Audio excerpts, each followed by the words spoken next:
High বন্ধুরা, আমি কলা। সারাদিন রোজা রাখার পর শরীর দুর্বল লাগছে, আমাকে খাও, সাথে সাথে এনার্জি ফিরবে। আমার মধ্যে আছে পটাশিয়াম আর ম্যাগনেসিয়াম। এগুলো পেশিক্রান্ত শক্তি দিই এবং হজমেও সাহায্য করি। আমি ফাইবারে ভরপুর, তাই খাবার হজম সহজ হয়। আমার স্বাভাবিক ব্লাড সুগার ব্যালেন্স করতে সাহায্য করে। ইফতারে আমাকে একা বা হালকা খাবারের সঙ্গে খাও। বেশি ভাজা পোড়া বা চিনি জাতীয় খাবারের সঙ্গে না খাওয়াই ভালো।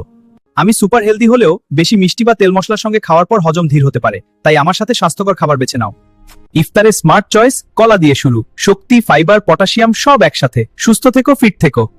বন্ধুরা, আমি শুধু এনার্জি দিই না, সারাদিনের দুর্বলতা কমাতেও সাহায্য করি। রোজা রাখার সময় হঠাৎ মাথা ঘুরছে, তুমি মন খারাপ বা ক্লান্ত বোধ করলে আমাকে খেলে শরীর আর মন দুই ফ্রেশ থাকবে।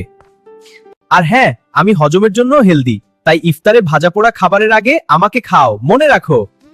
আমি দারুণ কম্বিনেশন করি ফল, খেজুর বা বাদামের সঙ্গে। ইফতারে আমাকে খেলে শরীর ফিট থাকে আর রমজান উপভোগ করতে সুবিধা হয়। বন্ধুরা, মনে রেখো, বেশি চিনি বা ভাজা পোড়া খাবারের সঙ্গে আমাকে মিশাও না। সুস্থ ইফতার মানে আমাকে খাও প্রথমে।